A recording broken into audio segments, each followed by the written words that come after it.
आगामी लोकसभा निवडणुकीच्या पार्श्वभूमीवर सोलापूर ग्रामीण पोलीस दलातील 13 पोलीस निरीक्षकांच्या अंतर्गत बदल्या करण्यात आल्या आहेत। पोलीस अधीक्षक सरदेश पांडे यांच्या आदेशाने 13 पोलीस अधिकाऱ्यांच्या बदल्या झाल्या आहेत। अक्कलकोटचे पोलीस निरीक्षक जितेंद्र कोळी यांची बदली आर्थिक गुन्हे शाखा,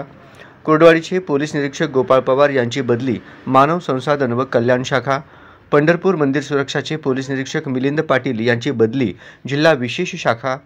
बार्शी तालुका पोलीस ठाण्याचे पोलीस निरीक्षक अण्णासाहेब मांजरे यांची बदली बार्शी शहर पोलीस ठाणे या ठिकाणी करण्यात आली आहे।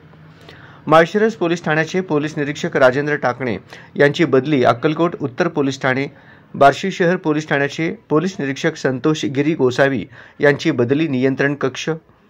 माढा पोलीस ठाण्याचे पोलीस निरीक्षक भीमराव खंडाळे यांची बदली सांगोला पोलीस ठाणे, आर्थिक गुन्हे शाखेचे पोलीस निरीक्षक निवृत्ती मोरे यांची बदली वैराग पोलीस ठाणे,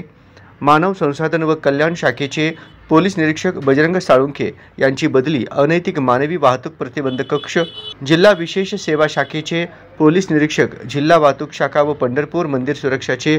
पोलीस निरीक्षक सुरेश चिल्लावर यांची बदली कुर्डवाडी पोलीस ठाणे येथे झाली आहे।